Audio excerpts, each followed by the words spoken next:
सही में इसके पास बिल्कुल भी लक नहीं है। और वो तेसन से पूछता है तुम्हारे बारे में क्या हूँ। अगर मैं सच्चाई से जवाब दूं तो मुझे लगता है यहाँ सबसे ज्यादा तुम ही फ्रस्ट्रेटेड हो। अगर हम सब तुम्हारे जितना आधा मेहनत भी करे होते तो हमें ये सिचुएशन नहीं देखना पड़ता। जिस पे तेसन कहता है हाँ मैं बहुत ही ज्यादा फ्रस्ट्रेटेड हूँ और ऐसे मरना इनफ है मेरे फ्रस्ट्रेशन के लिए। उसी समय हम देखते हैं पोर्टल खुलता है और वहाँ से मॉन्स्टर्स आना शुरू हो जाता है। उन सभी मॉन्स्टर्स को देखकर वो लड़का पूछता है वाओ मैं क्रेजी होने जा रहा हूँ। तेसन तुम किससे फाइट करने जा रहे हो। जिस पे तेसन कहता है मैं 2 एस क्लास के मॉन्स्टर से फाइट करने जा रहा हूँ। ये कहकर वो वहाँ से जंप करने को तैयार होता है। जिस पे वो लड़का कहता है तुमसे अगले जीवन में मिलता हूँ। मुझे लगता है मुझसे पहले तुम मरोगे, कृपया मेरे लिए वहाँ इंतजार करना। जिस पे तेसन अपने स्किल ग्रिट लैब को एक्टिवेट कर वहां से लंबा जंप मारते हुए कहता है ठीक है। वो हवे में अपने फुल स्काउटिंग स्किल को एक्टिवेट कर सभी मॉन्स्टर को स्कैन करता है। जहां उसे 2 एस लेवल के मॉन्स्टर्स मिल जाते हैं वो उसी के आगे जंप मारता है। इसके लैंड करते ही इसे सिस्टम के द्वारा बताया जाता है आपने एक भयानक चीज से आंख मिलाया है। इस मैसेज को इग्नोर करके तेसन इन दोनों मॉन्स्टर्स की तरफ देखता है और चूंकि मॉन्स्टर का लेवल इससे बहुत ही ज्यादा है इसलिए इसे सिस्टम पे बहुत ही ज्यादा डेंजर मैसेज आना शुरू हो जाता है। लेकिन चूंकि इसके पास बहुत ज्यादा स्किल्स है इस कारण से ये सभी डेंजर वाले मैसेज इग्नोर हो जाते हैं और ये अपने स्वॉर्ड को निकाल कर उन सब के तरफ आगे बढ़ते हुए कहता है मर जा तू घटिया से जीव। ये कहकर वो उन दोनों मॉन्स्टर्स की तरफ आगे बढ़ते हुए अपने मन में सोचता है ये तब तक अच्छा होगा जब तक ये डिफेंसिव टाइप मॉन्स्टर ना हो। लेकिन इसके दुर्भाग्य के लिए ये मॉन्स्टर डिफेंसिव टाइप ही होता है और ये मॉन्स्टर्स एक जंप मार के इसके ऊपर आने वाला होता है जिसे वो अपने स्किल्स की मदद से जल्दी से डॉज कर कहता है इसका स्टेमिना 140 मिलियन है। क्या ही बकवास की बात है, आखिरकार मुझे कितना समय लगेगा इसे मारने में। ये कहकर वो दूसरा मॉन्स्टर की तरफ देखता है जहां हम देखते हैं वो भी रेंज डिफेंस टाइप मॉन्स्टर होता है लेकिन उसका स्टेमिना 1.25 मिलियन होता है। इसे देखकर वो कहता है इसे मारना थोड़ा ज्यादा आसान होगा। ये कहकर वो उसके तरफ दौड़ पड़ता है और अपने स्वॉर्ड से उसके ऊपर धड़ाधड़ स्लैश मारना शुरू कर देता है। लेकिन इसके स्लैश से उस मॉन्स्टर पे 42 डैमेज, 38 डैमेज और 32 डैमेज लगता है। इस पैनल्स को देखकर ये अपने मन में सोचता है इसके टेंटिकल के वजह से इस पे ज्यादा डैमेज नहीं लग रहा है। ये सोचकर वो उसके सर की तरफ आगे बढ़ते हुए अपने मन में सोचता है मुझे इसके सर को एम करने की जरूरत है। लेकिन उसे अपने सर की तरफ आते हुए देखकर वो मॉन्स्टर एक बिजली जैसा अटैक तैयार करके इस पे जोर का मारता है। लेकिन इसके स्किल एब्सोल्यूट नलिफिकेशन की वजह से इस पे 0 डैमेज लगता है। उसके इस अटैक को देखकर ये अपने मन में सोचता है इसके इस टेंटिकल के अटैक से बचा नहीं जा सकता है। तो मुझे सबसे अच्छा जो करना है वो ये है कि मुझे प्रिडिक्ट करना होगा कि कब कौन सा अटैक कहाँ आने वाला है। ये सोचकर वो उसके हमले से बचने लगता है और बचते हुए जल्दी से उसके सर की तरफ आगे बढ़ते हुए जाकर उसके सर पर एक जोर सा शॉट से स्लैश मारता है जिससे उसे 48 डैमेज लगता है। लेकिन इस अटैक के वजह से ये मॉन्स्टर बहुत ही ज्यादा गुस्से में आके अपने टेंटिकल से हर जगह बिजली का अटैक करना शुरू कर देता है और थोड़ी देर तक ऐसे ही अटैक करने के बाद जब ये मॉन्स्टर शांत होता है तभी हम देखते हैं तेसन को जो कि जंप मारकर इस मॉन्स्टर पे अटैक करने को आते हुए अपने मन में सोचता है ये मॉन्स्टर रेंज ऑफेंसिव टाइप है और रेंज ऑफेंसिव टाइप मॉन्स्टर हमेशा डिफेंसिव टाइप से प्रोटेक्टेड होते हैं। लेकिन ये कहकर वो एक स्माइल देता है और अपना एक स्किल फोर्स डुअल को एक्टिवेट करके उस मॉन्स्टर को अपने साथ एक जगह पर खींच लेता है जिसकी वजह से इसे बताया जाता है 1 मिनट के लिए मॉन्स्टर नंबर 7 से आपको कोई भी डैमेज नहीं मिलेगा। तेसन अपने स्वॉर्ड के ग्रिप को मजबूत करते हुए अपने कई सारे स्किल्स को एक्टिवेट कर अपने मन में सोचता है अगर ली तेयुन यहाँ पे होती तो वो मेरे से ज्यादा आसानी से इस मॉन्स्टर को मार देती। लेकिन मैं उसके जितना आसानी से इस मॉन्स्टर को नहीं मार सकता क्योंकि मेरे पास ज्यादा स्टैट्स नहीं है। मैं बस अपने स्किल पर ही रिलाई कर सकता हूँ। ये सोचकर वो उस मॉन्स्टर पे बार बार अटैक करने लगता है। ऐसे ही बहुत देर तक उस पे अटैक करने के बाद वो मॉन्स्टर खत्म हो जाता है। लेकिन उस मॉन्स्टर को किल करने के बाद इसके पास ज्यादा मैजिक पॉइंट नहीं बचा होता है जिसे देखकर ये कहता है ऐसा लगता है मैं पागल होने जा रहा हूँ। उसके बाद हम देखते हैं दूसरे मॉन्स्टर को जो कि बचा होता है। वो उससे भी फाइट कर रहा होता है, लगातार इसी चीज को रिपीट करते जा रहा होता है, बार बार उससे फाइट करते जा रहा होता है। लगातार ऐसे ही लड़ने के वजह से इसका दिमाग एक अलग ही स्टेट में पहुंच जाता है, जिसके वजह से इसे सिस्टम के द्वारा बताया जाता है आपका माइंड जो है वो माइंडलेस इंप्रेशन के स्टेट में पहुंच चुका है और कुछ ऐसा होना एक मिरेकल होने जैसा है। इसलिए आप एक नया स्किल ऑब्टेन करते हैं जो कि है स्पिरिचुअल राइज। उन सभी मैसेज को देखकर ये कहता है कितना ज़्यादा शोर मचा रहा है ये सब, और हम देखते हैं उस मॉन्स्टर को जिसका हाल भी बेहाल हो चुका होता है। उस मॉन्स्टर में ये अपने स्वॉर्ड को स्टैब कर देता है, जिससे इसे बताया जाता है मॉन्स्टर नंबर 5 जो है वो मर चुका है। और इसे बताया जाता है सभी डायमेंशन के जो गॉड हैं वो आपके इस कारनामे को देखकर बहुत ही ज़्यादा आश्चर्य हैं। फिर वो होश में आते हुए अपने मन में सोचता है आखिरकार मैं कितने दिनों से लड़ते जा रहा हूँ, ऐसा लगता है कुछ महीने हो चुके हैं। मेरा दिमाग चकरा रहा है। ये सोचकर वो बहुत ही ज्यादा मुश्किल से आगे बढ़ते हुए कहता है चलो घर की तरफ चलते हैं। जहाँ जाते हुए वो देखता है कई सारे बिल्डिंग्स जो कि टूट चुके होते हैं, लोग मरे पड़े होते हैं, और उन सब को देखकर इसे फ्लैशबैक आ रहे होते हैं, जहाँ वो अपने दोस्त को देखकर कहता है सब कुछ ऐसे ही चल रहा है जैसे इसने कहा था। और फिर वो एक तरफ देखता है जहाँ पे ली तेयुन मरी पड़ी होती है। उसे देखकर वो अपने मन में सोचता है एक पहली औरत जिसने सोलो मूड को क्लियर करा, लेकिन ऐसा क्या है जिसने इसे मार दिया। जहां हम देखते हैं वहीं पे एक एपोस्टर लेवल का मॉन्स्टर होता है। उसे देखने से ही इसे सिस्टम के द्वारा बताया जाता है तुम जल्दी ही मर जाओगे। उन सभी मैसेज को देखकर ये कहता है क्या ही घटिया सी बातें हैं, और वो गुस्से में उस मॉन्स्टर पे अटैक करने को आगे बढ़ता है और ये अपने स्वॉर्ड को उस मॉन्स्टर में स्टैब कर देता है, जिससे उस मॉन्स्टर को तो कुछ होता नहीं, लेकिन वो मॉन्स्टर इस पे एक जोर का अटैक करता है जिससे ये दूर जाकर फेंकता है और अपने मन में सोचता है मैं अपने शरीर का कोई भी हिस्सा फील नहीं कर पा रहा हूँ। ऐसा लगता है मेरा हार्ट पूरी तरीके से डिस्ट्रॉय हो चुका है, मैं सांस भी नहीं ले पा रहा हूँ। जहाँ वो उस मॉन्स्टर को देखता है तो वो मॉन्स्टर इसे पूरी तरीके से इग्नोर कर रहा होता है, जिसपे ये सोचता है ऐसा लगता है कि ये मॉन्स्टर को भी पता है कि मैं कुछ देर में मर जाऊंगा, इसलिए ये मेरी तरफ ध्यान भी नहीं दे रहा।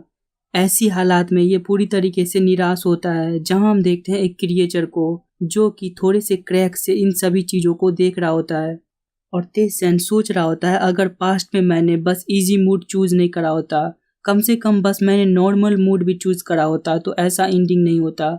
लेकिन वो फिर खुद को ही डांटते हुए कहता है नहीं, आखिरकार मैं ये यूजलेस चीज़ें क्यों ही सोच रहा हूँ अभी। वो सभी प्लेयर्स वो सभी बस टावर को क्लियर करने पे ध्यान देते थे, वो सब बस मेरे जितना आधा मेहनत भी करा होता तो ये दिन हमें नहीं देखना पड़ता। ये कहकर वो अपने हाथ को पीटते हुए बहुत ही ज़्यादा निराश हो चुका होता है। निराश होकर वो वहीं पे लेट जाता है और अपने मन में सोचता है ये सब खत्म हो चुका है।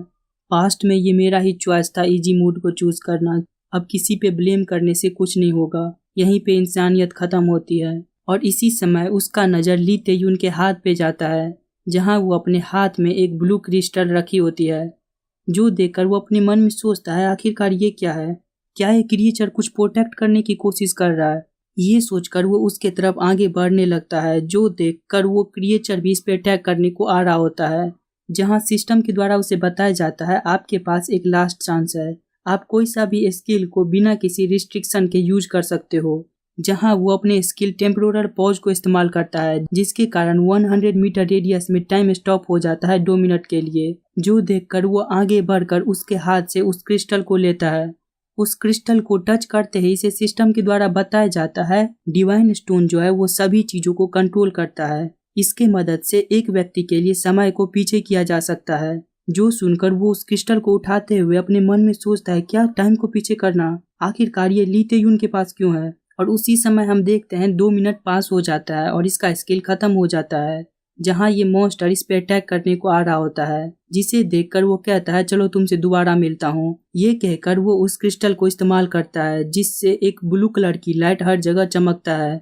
और उसके बाद हम देखते हैं तेसेन के कॉन्शियसनेस को, जहां उसे सभी लोग कह रहे होते हैं कि तुम बहुत ही ज्यादा यूजलेस हो। इसे अपनी पिछली बातें याद आ रही होती है, जहां इसके पेरेंट्स इसे बहुत ही ज्यादा डांट रहे होते हैं, कह रहे होते हैं तुम बहुत ही ज्यादा यूजलेस हो, तुमसे कोई सा भी काम नहीं होगा। वो सोचता है उन सभी के बातों के कारण मैं ये मानने लगा था कि मैं बहुत ही ज्यादा यूजलेस हूँ और इसी के कारण मैंने इजी मूड चूज करा था, लेकिन अब मैं अपने पोटेंशियल को जानता हूँ। उसके बाद हम देखते हैं तेसेन को, जिसकी आंखें खुलती है उठकर वो इधर उधर देखता है, जहाँ हम देखते हैं वो एक घर में होता है। वो इस घर को देखकर कहता है आखिरकार मैं कहाँ हूँ। फिर वो अपने मन में सोचता है क्या मैं सही में समय में पीछे आ गया। ये सोचकर वो अपने मोबाइल में देखता है जहाँ 11 PM हो रहे होते हैं और ये 2019 होता है और ये हमें बताता है वही समय जब न्यू ईयर शुरू हुआ, वही समय था जब अर्थ का बर्बादी भी शुरू हुआ। और इन सभी चीजों को इग्नोर कर कर ये पिज्जा खाना शुरू कर देता है और कहता है मैं विश्वास नहीं कर सकता हूँ कि मैं फिर से पिज्जा खा पा रहा हूँ। एपोकलिप्सिस के शुरू होने के बाद मैंने बस आलू और मॉन्स्टर्स का मांस खाया। फिर वो उस पिज्जा को खत्म करके अपने मन में सोचता है मैं विश्वास नहीं कर सकता ली तेयुन के पास एक ऐसा आइटम था जो समय को पीछे कर सकता था। आखिरकार उसने अंत तक इसका इस्तेमाल क्यों नहीं किया। अगर ये ली तेयुन होती तो वो जरूर ही इसका इस्तेमाल करती। मुझे पता नहीं आखिरकार उसने इसका इस्तेमाल क्यों नहीं किया। ये सोचकर वो खिड़की से बाहर देखता है और फिर अपने समय को देखते हुए कहता है ये बिल्कुल हो ही चुका है। जहाँ पे हम देखते हैं 11:58 हो चुके होते हैं, बस 2 ही मिनट बाकी होते हैं न्यू ईयर के आने में। बाहर सभी लोग न्यू ईयर मना रहे होते हैं। उन सभी को देखकर ये कहता है दुनिया जल्द ही खत्म होने को है। आशा करता हूँ कि इस बार का हैप्पी न्यू ईयर अच्छा हो, लेकिन दुर्भाग्यवश न्यू ईयर की शुरुआत होते ही ये दुनिया अपने अंत के करीब जाएगा। उसी समय हम देखते हैं सभी लोग में भगदड़ मच जाते हैं। सभी लोग बात कर रहे होते क्या तुमने वो आवाज सुनी, आखिरकार ये क्या था। और एग्जैक्ट 12 AM होते ही हम देखते हैं आसमान में पोर्टल खुलता है और वहां से मॉन्स्टर्स आना शुरू हो जाते हैं। और उसी समय सभी के सामने एक सिस्टम विंडो खुलता है जो कहता है हेलो, आपका जो दुनिया है वो बाहर के क्रिएचर के कारण डिस्ट्रॉय होने को जा रहा है। आप सबके पास जो सब वेपन है वो उनसे लड़ने में बिल्कुल भी काम नहीं आएगा। लेकिन चिंता मत करिए, एक दयालु एंटिटी आप पर दया करके आपको एक चांस दे रहे हैं। वो आपको चॉइस दे रहे हैं कि आप लेबरेंथ में इंटर करिए और वहां से पावर गेन कर कर इन सभी मॉन्स्टर्स को हराइए। इन सभी मैसेज को सुनकर तेसन कहता है दया, किस प्रकार का दया। उसी समय हम देखते हैं उसके सामने भी चॉइस आया होता है, easy mood, normal mood, hard mood, solo mood. इस सिस्टम पैनल को देखकर तेसन कहता है वो सब एक ऐसे प्राणी हैं जो हम सबको कष्ट में देखकर खुश होते हैं। ये कहकर वो कहता है तो क्या आप चला जाए। और हमें बताया जाता है इजी मूड के बारे में। इजी मूड में तुम्हें खाने को खाना मिलेगा, शेल्टर मिलेगा रहने को, और सब कुछ तुम्हें वहाँ पे प्रोवाइड किया जाएगा। यहाँ तक कि बिना कुछ किए भी तुम इजी मूड को क्लियर कर सकते हो। और उसके बाद हमें बताया जाता है नॉर्मल मूड के बारे में। नॉर्मल मूड में तुम्हें सरवाइव करने के लिए लड़ना होगा, तुम्हें फूड प्राप्त करने के लिए मॉन्स्टर से लड़ना होगा। अगर तुम थोड़ा डिटरमाइंड रहोगे तब तुम इस नॉर्मल मूड को क्लियर कर सकते हो। उसके बाद हमें बताया जाता है हार्ड मूड के बारे में। हार्ड मूड में तुम्हारी लिमिट को टेस्ट किया जाएगा। भोजन प्राप्त करना यहाँ पे बहुत ही ज्यादा मुश्किल होगा। यहाँ के मॉन्स्टर्स अपने जान को जोखिम में डालेंगे तुम्हें मारने के लिए। अगर तुम पूरी तरीके से चौकन्ना नहीं रहे तब तुम यहाँ मारे जा सकते हो। और उसके बाद हमें बताया जाता है सोलो मूड के बारे में। सोलो मूड में बस तुम रहोगे, यहाँ पे कोई भी तुम्हारे साथ नहीं रहेगा। इस मूड में तुम अपने वर्ल्ड के किसी भी व्यक्ति से नहीं मिल पाओगे। यहाँ पे तुम जिससे मिल सकते हो वो बस मॉन्स्टर्स, एडवेंचर्स और NPC है। यहाँ पे तुम्हारा सब कुछ टेस्ट किया जाएगा, लक, टैलेंट, विजडम, स्ट्रेटजी। इस जगह पे तुम्हारा जिंदा रहना इम्पॉसिबल है। और इसे बताया जाता है अगर तुम अपनी लाइफ को वैल्यू देते हो तो इस मूड को मत चूज करो। उन सभी को देख कर तेसन कहता है ये जल्द ही आने वाला है। ये कहकर वो सोलो मूड को चूज करता है। सोलो मूड को चूज करने के बाद सिस्टम इसे कहता है आशा करता हूँ कि भाग्य आपके साथ हो। ये कहकर इसे लेबरेंथ में टेलीपोर्ट कर दिया जाता है। वहाँ पे आने के बाद तेसन मुस्कुराते हुए कहता है बहुत समय के बाद यहाँ वापिस आ चुका हूँ। और आते ही वो देखता है कम्युनिटी के सोलो सेक्शन में जहाँ कैंग जून ह्यूंग नाम का एक लड़का एक पोस्ट किया होता है क्या सब चल रहा है भाई यहाँ पे। उस पोस्ट को देखकर ये अपने मन में सोचता है क्या पहले से ही यहाँ पे एक पोस्ट आ चुका है, मुझे नहीं पता ये कौन है, लेकिन ये जल्द ही सिचुएशन को समझ चुका है। इतना सोच कर तेसन उसे रिप्लाई देते हुए कहता है बस लड़ाई करो। और हमें बताया जाता है कम्युनिटी मात्र एक जरिया है जिसकी मदद से हम अलग अलग डिफिकल्टीज के जो प्लेयर्स हैं उनसे बातें कर सकते हैं और हम उनसे अपना प्लान्स भी शेयर कर सकते हैं। तेसन कम्युनिटी को हटाते हुए अपने मन में सोचता है जल्द ही लोग इन सब को एडेप्ट कर लेंगे। ये सोचते हुए वो जब आगे बढ़ रहा होता है तभी उसे याद आता है पिछली बातें जब ली तेयुन ने उससे पूछी होती है कि इजी मोड में NPC कैसा होता है, जहां वो बताया होता है कि इजी मोड में NPC बस एक रोबोट की तरह होते हैं जहां वो एक ही आंसर को बार बार दोहराते हैं, एक ही बिहेवियर बार बार रिपीट करते रहते हैं। और ली तेयुन उसे बताई होती है सोलो मोड में बिल्कुल ही अलग होता है। सोलो मोड के एनपीसी बहुत ही ज़्यादा इंटेलिजेंट होते हैं और वो अपने हिसाब से कार्य कर सकते हैं, बिल्कुल ही रियल इंसान की तरह। और उसी समय हम देखते हैं तेसन को, जो कि लेबरेंथ के गेट पे पहुंच चुका होता है और वहीं पे एक एनपीसी आराम कर रहा होता है। उसे देखकर वो अपने मन में सोचता है, गेटकीपर एनपीसी इजी मूड में बस एक ऑर्डिनरी सा सफेद बाल वाला बूढ़ा था। इतना वो सोच ही रहा होता है, तभी वो एनपीसी उसे कहता है, क्या तुम पहले ही आ चुके हो? मैं सोच रहा था कि तुम्हें 1 महीना लगेगा। उसके बातों को सुनकर तेसन उसे देखते हुए अपने मन में सोचता है, ये ली तेयुन से बहुत ही ज्यादा स्ट्रांग है, क्या अभी भी हम इसे गेटकीपर कह सकते हैं? वो गेटकीपर कहता है, वेल सबसे पहले तो तुम्हें कॉन्ग्रेचुलेसन, मैं ब्रोकन मैन हूँ और मैं गार्डियन हूँ इस जगह का और तुम्हारा गाइड भी। चूंकि मैं इस टावर को चैलेंज करने में फेल हो गया, इसलिए मैं एक गेटकीपर बन गया और ऐसा लगता है तुम्हारे वर्ल्ड में बाहर के क्रिएचर्स के द्वारा अटैक किया जा रहा है, इसलिए तुम्हें यह अपॉर्चुनिटी दिया गया है। उसके बातों को सुनकर तेसन अपने मन में सोचता है, ली तेयुन ने बिल्कुल सही कहा था। इसके बोलने के तरीके से ये ऐसा लगता है कि ये एक जिंदा इंसान है। सोलो मूड का एनपीसी बिल्कुल ही एक जिंदा इंसान है और सबसे महत्वपूर्ण बात, वो एक डिस्ट्रॉय हो गए वर्ल्ड से है। वो एनपीसी तेसन को देखकर अपने मन में सोचता है, आखिरकार ये बच्चा इतना शांत क्यों है? अगर ये एक शांति भरे दुनिया में रह रहा था तो क्या इसे यहाँ पे पैनिक नहीं करना चाहिए? मैं पहले तो सोच रहा था कि इसे पीटूंगा फिर इसे एक्सप्लेन करूंगा, लेकिन ये बहुत ही ज्यादा शांत लग रहा है। ये सोचकर वो उसे कहता है, एनीवेज ये मेज है, कुछ लोग इसे टावर कहते हैं, कुछ लोग इसे लेबरेंथ कहते हैं, लेकिन तुम जो चाहो उसे कह सकते हो। यहाँ पे 100 फ्लोर्स हैं और हर एक फ्लोर्स में तुम्हें बहुत ही ज्यादा कठिनाइयाँ होगी। प्रत्येक 10 फ्लोर के बाद डिफिकल्टी बहुत ही ज्यादा बढ़ जाएगी तुम्हारे लिए। यहाँ पे खाना तुम्हें खुद ही प्राप्त करना होगा और तुम्हें खुद की खासियत के बारे में खुद ही पता करना होगा। उसके बातों को सुनकर तेसन कहता है, बस यही सब? जो सुनकर वो एनपीसी कहता है, और तुम क्या चाहते हो, मैं तुम्हें क्या बताऊं कि फर्स्ट फ्लोर पे क्या है या फिर सेकंड फ्लोर पे? अंदर एक बंदा है जो कि इन सब चीजों को बेच रहा है, उनसे पूछना। उसके बातों को सुनकर तेसन याद करता है जब ली तेयुन उसे बताई होती है कि सोलो मूड का जो गेटकीपर है वो बड़ा ही गर्म खोपड़ी का इंसान है। अगर तुम उसे किसी भी चीज के लिए कंप्लेन करोगे तो वो तुम्हें बहुत ही ज्यादा पीटेगा। मैं बिल्कुल ही मरने के हालात में आ गई थी मेज में इंटर करने से पहले। इन सभी चीजों को याद कर वो अपने मन में सोचता है, ये अच्छा होगा अगर मैं अपने मुंह को बंद ही रखूं। ये सभी बातें बताने के बाद वो गेटकीपर पोर्टल से एक भाला निकालता है और एक केप निकालता है और वो उस भाला से तेसन के तरफ एक जोर से स्लैश मारता है, लेकिन तेसन बिल्कुल भी वहां से नहीं हिलता। जो देखकर वो एक छोटा सा स्माइल देता है और तेसन को एक छोटा सा टूटा हुआ स्वॉर्ड देता है और लेदर का आर्मर। इस टूटे हुए स्वॉर्ड को देखकर तेसन का कुछ खास रिएक्शन नहीं होता, जिसपे वो गेटकीपर पूछता है, क्या तुम्हें ये पसंद नहीं आया? जिसपे तेसन उसे कहता है, नो। ये सुनकर थोड़ी देर तक वो सोच में पड़ जाता है। उसे ऐसे सोचते हुए देखकर तेसन उससे पूछता है, आखिरकार क्या हुआ? जो सुनकर वो अपनी सोच से बाहर आते हुए कहता है, नहीं कुछ नहीं, और वो उसे एक और आइटम फेंकता है और कहता है, ये लो, जिसे तेसन कैच कर लेता है। इस आइटम का नाम होता है वॉर्न आउट व्रिस्ट गार्ड। इसका डिफेंस 1 होता है और ये तुम्हें किसी भी जानवर के काटने से बचा सकता है। इस आइटम को देखकर तेसन अपने मन में सोचता है, आखिरकार ये क्या है? जहाँ तक मुझे याद है ली तेयुन को तो ऐसा कुछ नहीं मिला था।